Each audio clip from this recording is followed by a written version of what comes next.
Howdy folks, today we're going to be talking about a very important question. We're coming up on Easter, and the question we're going to be discussing is Easter pagan?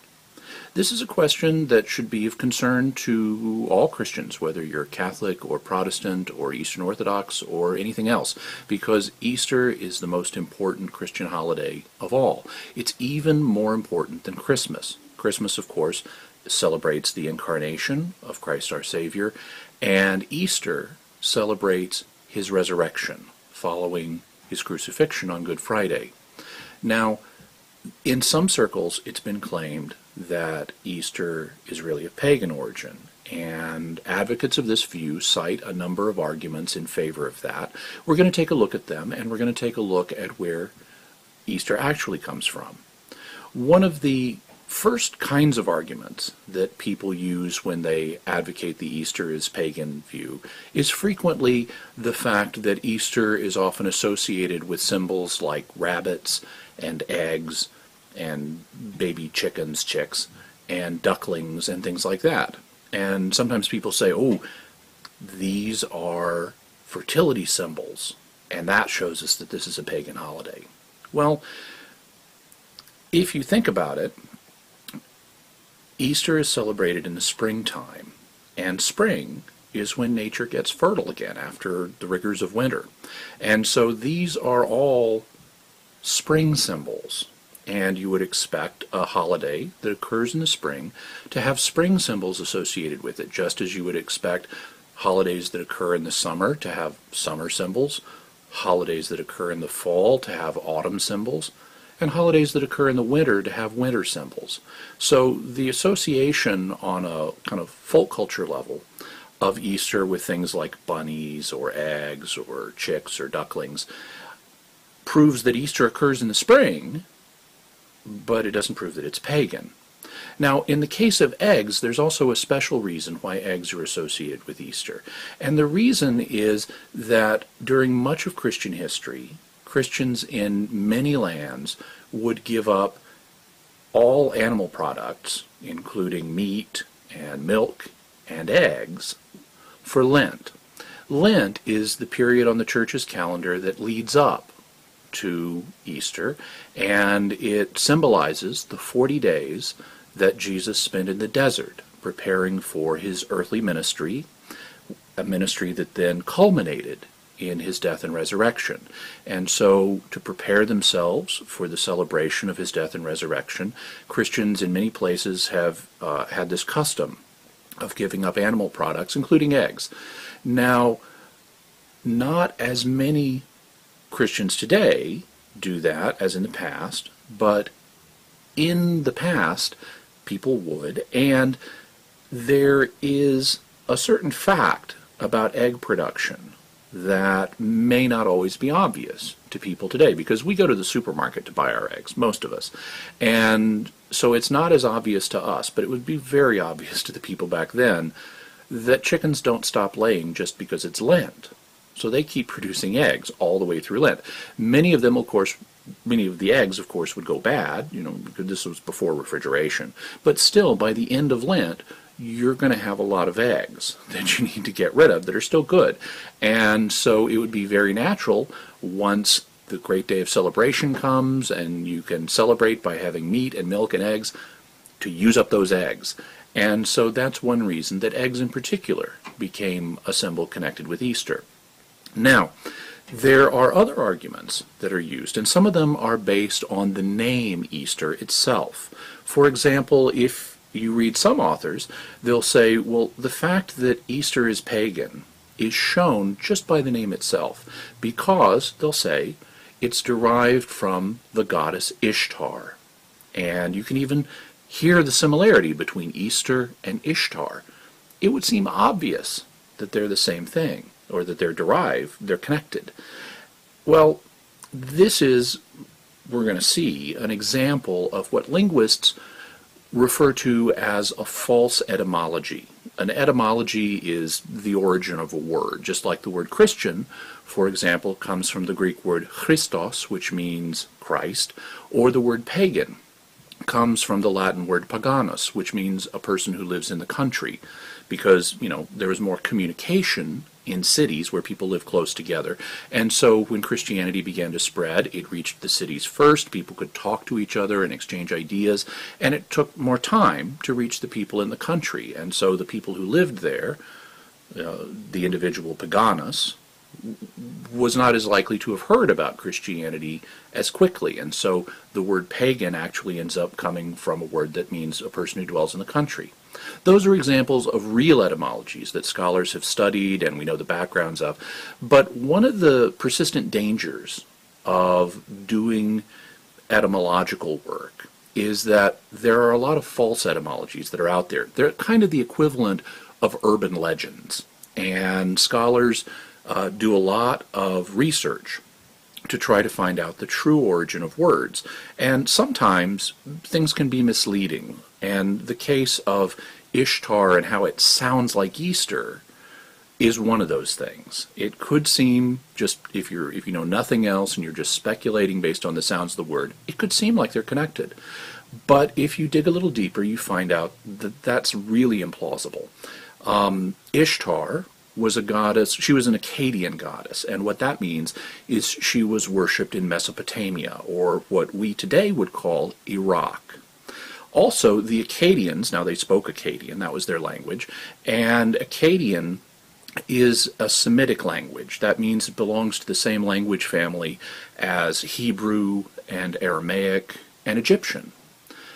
English, the language where we call Easter, on the other hand, is not spoken, at least historically, it was not spoken in Iraq. It developed in England, and it's related to certain other languages, but it's not a Semitic language, it's a Germanic language. And so it belongs to the same language family as German and Dutch and Swedish. Now, if you know a little bit about the ancient world, or if you want to do a little research, you could go look at some maps and so forth, you'll see that Iraq is kind of a long way away from England. And there just aren't the kind of cultural and linguistic connections between ancient Mesopotamia and England that would allow the worship and the name of this goddess to get transferred from all the way over there to all the way over there. It's very unlikely, and so there are no scholars who take the idea seriously that the name Easter comes from Ishtar. But some other people will say, okay, maybe not Ishtar, but still a pagan goddess. And they'll point to one named Eostre. Where they get this is from a British scholar and saint who lived in the 8th century. His name was Bede, and he's commonly called the Venerable Bede.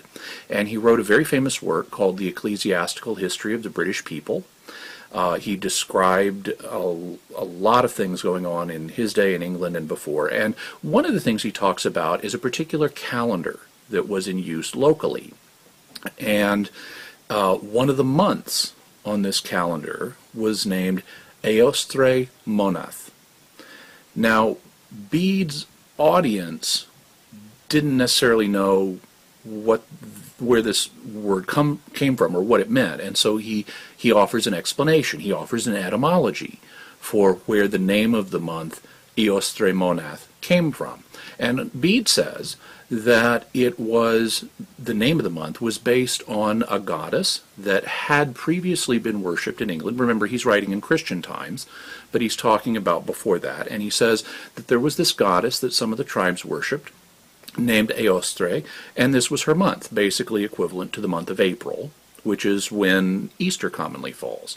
And so even though people had worshipped Eostre in this month before, now they worship according to the Christian calendar, and this is when the Paschal festival falls, and we'll talk about that word in a minute. But that's when Easter is, and so that's what's celebrated then now.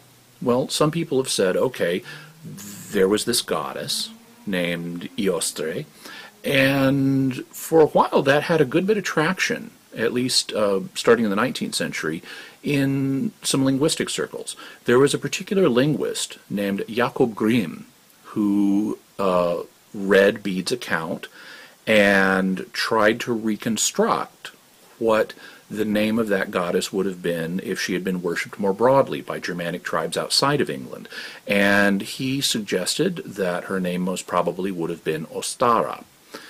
Now, Grimm is someone you may have heard of, although you may not know it. He did a lot of very important work in linguistics, and with his brother Wilhelm, he did a lot of very important work in fairy tales. This is one of the two brothers Grimm. And they, wrote books of folklore and literature and fairy tales, including such classics as Hansel and Gretel, and Rapunzel, and Cinderella, and Snow White, and just marvelous children's literature. But it seems that despite what Jacob thought, based on Bede's account, that the idea that there even ever was a goddess named Eostre is just a fairy tale. And a lot of scholars today think that there simply was no such goddess. The reason is that Bede, despite the fact he's very venerable, is the only person to mention this goddess. He's the only one. There are no other mentions. Now we have mentions of lots of other Germanic gods and goddesses, like Odin or Wotan, to give another form of his name, and Thor, and Freya, and Baldur, and all kinds of other Germanic gods and goddesses, but not Eostre. And since Bede is talking about a time before his own, and there are no etymological dictionaries in his day, and you couldn't just look this up on Wikipedia. He's working with limited knowledge about a time before his own, and he very likely got this wrong. He's the only person who mentions this. By the way, you'll notice he's the only person, he feels the need to explain what this month is to his audience, in fact. So it's not like he's counting on people to have heard of this goddess, otherwise it would be pretty obvious. So it would seem that that there likely was no such goddess. But let's suppose there was. And let's suppose Bede's entirely right, that that's where the name Easter comes from. Well, that would prove that the word Easter is of pagan origin. But would that prove that Easter itself is of pagan origin? Well, let's ask this question. If the word Eostre was invented in England, and that maybe has some cognates, related words, in other Germanic lands, was Easter invented in England or other Germanic lands? Well, there the answer is very clearly no, and so here's where Easter really comes from. Easter is the celebration, as we said, of Jesus Christ's resurrection from the dead. Now, he was crucified on the Jewish holiday of Passover. So the timing of Easter is closely related to the timing of Passover. In Hebrew, the word for Passover is Pesach, and Christians began using this word to also indicate the celebration of the Lord's resurrection. And so it passed into the Greek language as Pascha, and it passed into Latin as Pascha. And in fact, today, if you go to Greece, you'll find people referring to Easter as Pascha, and if you read church documents in Latin, it'll be referring to Easter as Pascha. From there, it passed into the Romance languages like Italian as Pasqua, and in Spanish, it's also Pasqua. In French, it's Pâques. And so the evolution of the term in all these different languages reveals the true origin of the celebration of Easter. It's really only if your native language is English or maybe German that you would be tempted to think that Easter is of pagan origin. But its name in all of these other languages shows its true origin. It's not pagan, it's Christian, based on the Jewish celebration of Passover. So, having said that, having looked at where Easter really comes from, despite whatever name it's called in any given language, I'd like to wish you all a happy Easter.